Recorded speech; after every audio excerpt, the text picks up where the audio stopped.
시시각각 오늘은 학교 얘기를 좀 하려고 합니다. 학교 하면 학생들이 꿈을 키우고 그들의 또 미래를 향해서 함께 응원하는 곳이 돼야 되는데 지금은 치열한 경쟁의 장이 됐고요.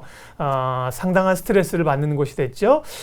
그런 가운데 서울과 수도권 학교 곳곳에서 희망을 볼 수 있는 뜻깊은 사례들이 있다고 해서요. 오늘 그 이야기를 해보려고 합니다. 네, 수도권 인사이트 박지종 문화평론가와 함께하겠습니다. 안녕하세요. 안녕하세요. 어서 오십시오. 예, 학교 현장이 이미 경쟁의 장, 또 서로가 경쟁자인 그런 장이 됐는데 국회 인성교육 실천 포럼이 주최하는 인성교육 컨퍼런스가 관심을 끌고 있다고 합니다. 이게 어떤 프로그램, 어떤 행사입니까? 예, 그렇습니다. 이제 국회 인성교육 실천 포럼과 그리고 교육부가 함께 개최하는 행사인데요. 네. 이 행사에서는 초중고 교사 그리고 학부모 그리고 인성교육과 관련된 전문가들 150여 명이 모여가지고요. 학교나 가정 그리고 기업 내의 우수 인성 사례들을 발표하고 이것에 대해서 혹여나 제도적으로 뒷받침되어야 하는 문제들은 또 없는지 그런 방안들은 없는지에 대해서 같이 고민해보고 인성교육을 앞으로 발전시킬 수 있도록 만들기 위해 토론을 벌이는 그런 자리입니다. 네. 의미 있는 자리였던 것 같습니다. 이번 컨퍼런스에서 여러 가지 사례들이 소개가 됐다고 하던데 그 가운데 단연 파주 세경고등학교 사례가 큰 주목을 끌었다고요? 그렇습니다. 이 세경고등학교가 아주 큰 주목을 끌었던 이유는 이 학교폭력이 없었습니다. 네. 아무래도 이 학교폭력은 정말 많은 학부모님들이 걱정하는 문제이기도 하고 그리고 학생들 자신도 걱정하는 문제이기도 할 텐데요. 이 세경고등학교 같은 경우에는 매 학기 말마다 부모, 그다음에 교사, 그리고 학생들이 다 같이 모여서 그 학칙을 직접 정하는 토론회 시간을 갖는다고 합니다. 그리고 이렇게 정해진 학칙을 위반할 때는 학생법정에서 학생검사, 변호사 판단하는 그런 어떤 법정에서 직접 처벌의 수위를 정하고 그것을 이행하도록 하기 때문에 이 학생들이 스스로 법칙, 규칙을 정하고 그것을 이행해 나가는 과정 안에서 서로에 대한 이해, 그 다음에 배려심이 굉장히 많이 올라갔고 이를 통해서 유대감도 같이 향상이 됐다고 합니다. 이런 이유로 학교 폭력이 굉장히 크게 줄어들었고요. 이 사례가 많은 분들의 관심을 끌게 되었습니다. 네, 함께 노력하면 이렇게 학교를 청정지역으로 만들 수 있다는 모델을 보여준 거고요. 학교 폭력을 또 인터넷 같은 데 검색하면 텃밭이라는 연관어가 요즘 같이 뜬다고 하는데 네. 학교 폭력과 텃밭은 무슨 관계입니까? 그렇습니다. 이제 밭하고 학교 폭력 조금 잘 연결이 안 되실 수도 네. 있을 것 같은데요. 이 학교에 텃밭이 있거나 아니면 숲이 있어서 이것을 같이 가꾸는 경우에는 네. 상당 부분 이 학교 폭력이 줄어든다는 그런 결과가 나왔습니다. 예. 이 산림과학원이 조사한 바에 따르면요. 적대감은 18%가 그리고 공격성 20%, 분노감이 19%가 줄어든다고 합니다. 아무래도 이 숲을 가꾸고 텃밭을 가꾸는 데에는 혼자 할 수 있는 일이 아니라 다 같이 협동해야 되고 도움을 서로 간에 주고 받아야 되기 때문에 이를 통해서 어떤 한 가지 일을 같이 한다라는 정서적인 유대감이 만들어지는 것이 아니냐라는 이야기가 있고요. 이를 통해서 학교 폭력의 그 어떤 그 비중을 상당히 낮출 수 있는 효과를 실제로 가져왔다고 합니다. 네. 토론 그리고 텃밭의 기적이다 이렇게 볼 수 있을 것 같아요.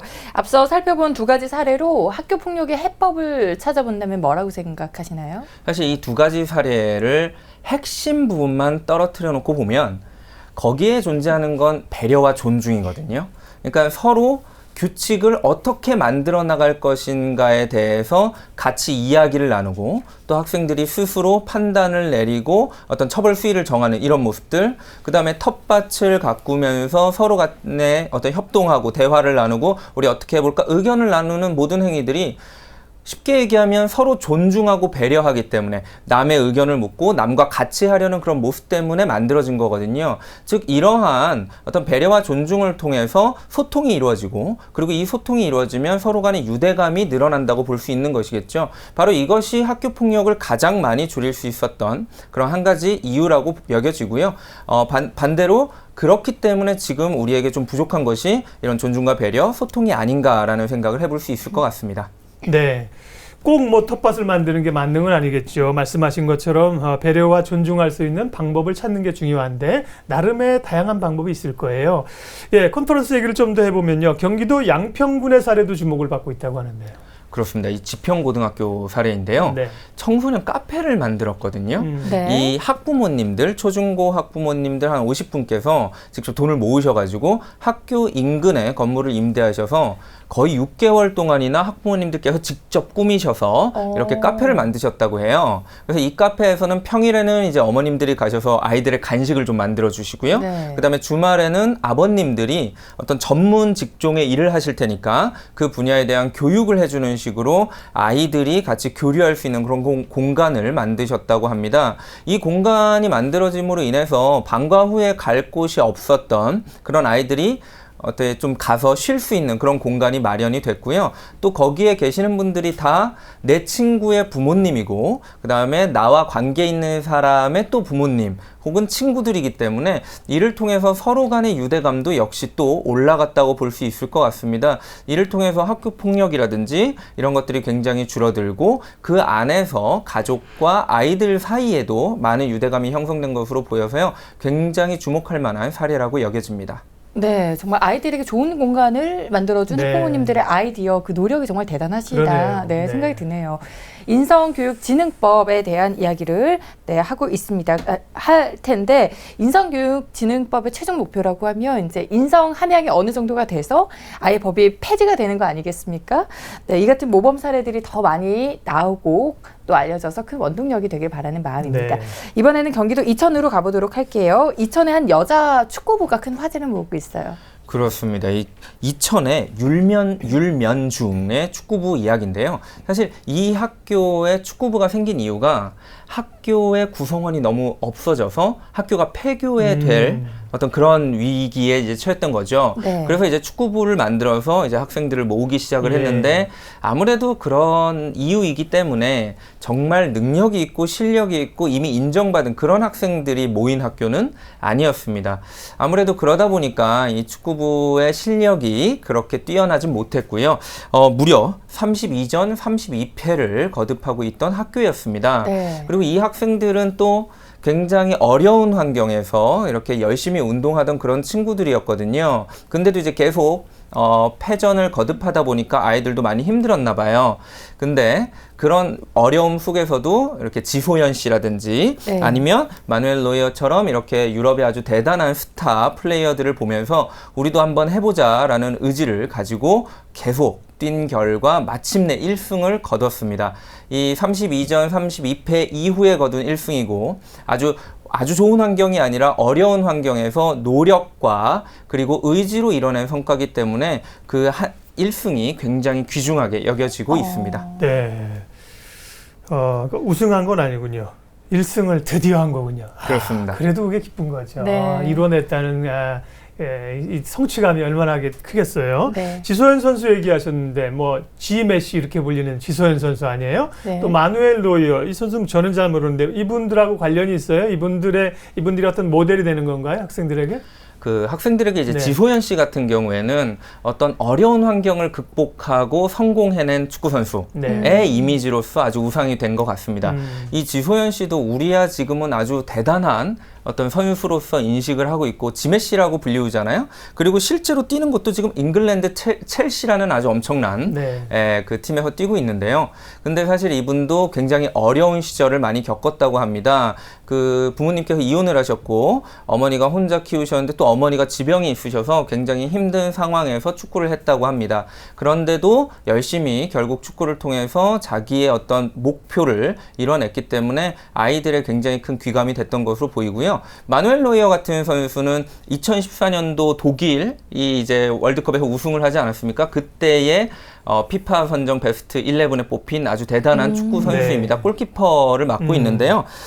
최근에는 이제 국제 스포츠 연구센터가 유럽 5대 리그 최고의 골키퍼로 선정을 하기도 했습니다. 이렇게 멋진 선수들을 보면서 나도 이렇게 될 수 있다. 나도 열심히 하면 분명히 성공할 수 있다라는 어떤 의지를 다시 한번 마음속에 새겼던 것으로 보입니다. 네. 그러니까 최종 앞서서 이야기한 것처럼 최종 승리는 하지는 못했지만 이기면서 좀 희망을 가지고 이러한 선수들을 보면서 또 희망을 가지고 그런 마음을 가지고 있겠네요. 그렇죠. 아마 큰 희망이 됐을 것 같습니다. 예. 우리도 그렇잖아요. 어려움에 처해 있을 때 누군가를 바라보면서 나도 저렇게 될 수 있다라는 조금 선명한 그림을 그리는 것. 그것이 나를 좌절의 늪에 빠뜨리지 않고 조금 더 앞으로 나아갈 수 있는 원동력이 돼주는 건 분명한 것 같습니다. 그래서 네. 아무래도 이 학생들에게 이 지소연 선수라든지 노이어 선수라든지 이런 선수들이 아주 큰 힘이 되어줬던 것 같습니다. 네. 지소연 선수가 국내 들어와서 이 학교 한번 찾아가면 아주 학생들에게 아주 큰 힘이 되겠네요. 네. 예. 자, 이렇게 중고등학교 혹은 부모들이 학생들이 뭔가 희망을 찾는 노력들이 보이고 있습니다. 대학교 얘기도 좀 해보죠. 중고등뿐만 아니라 대학교도 뭐 낭만이 사라진 지 오래되지 않습니까? 네. 다들 학점 신경 쓰고 취업 생각해야 되는데 연세대학교 의과대학이 절대평가 제도를 도입해서 큰 화제를 모으고 있다. 예, 절대평가, 상대평가 많이 듣는 얘기인데 이게 무슨 의미인가요? 이 대학교 교육에 있어서 대한민국은 상대평가를 주로 활용하는 그런 국가입니다. 네. 그러니까 내가 어느 정도를 아느냐에 상관없이 남보다 얼마나 잘하느냐를 네. 가지고 평가를 한다는 것이죠. 네. 이 상대평가가 도입된 가장 큰 이유라고 하면은 역시 효율성이겠죠. 학업의 효율성, 경쟁을 통해서 조금 더 많은 공부를 할 것이고 이를 통해서 성취도가 더 올라갈 것이다 라는 그런 생각이 있었던 것으로 보입니다. 그러나 이제 연세대학교에서는 상대평가가 아닌 절대평가로서 이 학생들을 평가하기 시작했는데요. 생각보다 더 좋은 결과가 나왔습니다. 성적 평균은 무려 5.4점이 더 올라갔고요. 그리고 학생들 간의 유대감 그리고 협력 의지도 굉장히 높아졌다고 합니다.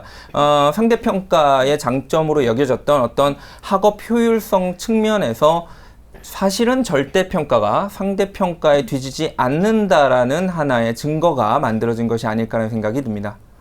네.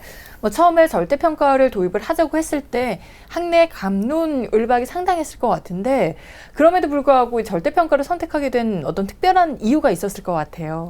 그렇습니다. 일단 효율을 생각하면 당연히 상대평가가 우세하다라는 게 기존의 입장이었기 때문에 네. 갑자기 절대평가로 바꾸면 이 졸업생들의 능력이 좀 떨어진 상태로 우리가 사회로 내보내는 것이 아니냐라는 분명한 문제제기는 있었을 것 같습니다.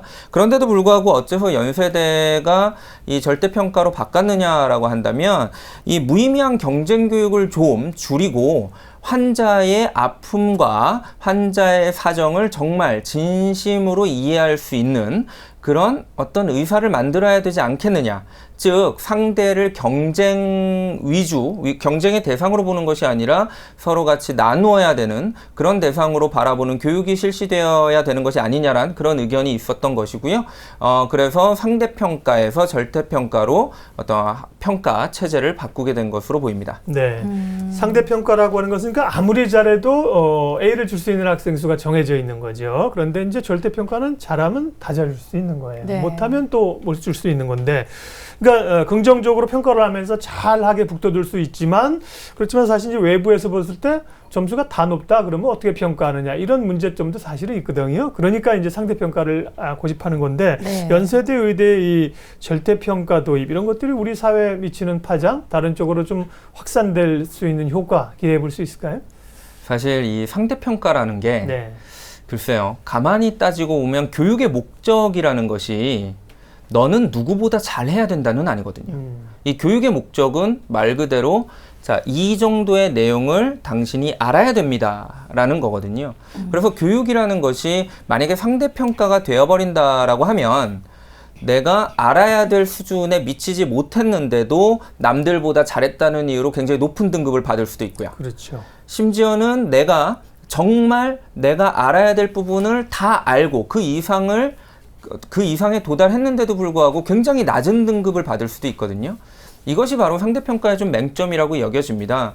이 교육의 진정한 목적이 그리고 시험과 성적의 진정한 목적이 누군가에게 필요한 지식을 전달하고 그리고 그 지식이 온전히 제대로 잘 전달됐는지를 평가하는 것이라면 상대평가보다는 절대평가로 평가하는 것이 오히려 학생들이 경쟁이 아닌 지식 탐구에 더 몰입할 수 있는 그런 어떤 환경을 만들어줄 수 있는 것이 아니냐라는 생각을 하게 됩니다. 이번 연세대 사례가 그런 것을 좀 뒷받침해주는 하나의 좋은 증명 사례가 될 것 같고요. 우리 사회가 지금 교육 자체가 알고 모르는 것이 아니라 너는 누구보다 잘하고 못하느냐. 그러니까 무조건 순위를 정하기 위한 그런 체계로 만들어져 있는 것 같다는 의심을 지울 수가 없는데 그에 대한 경각심을 가지고 한번 어떤 교육이 올바른지에 대해서 생각해 볼 그런 계기가 되어야 될 것으로 여겨집니다. 네, 그러니까 1000명 중에서 100명 잘하는 사람 뽑아내면 100명이 다 잘하느냐? 그 중에서 또 100명 중에 10명만 잘해요. 그게 네. 이제 상대평가의 모순인데요.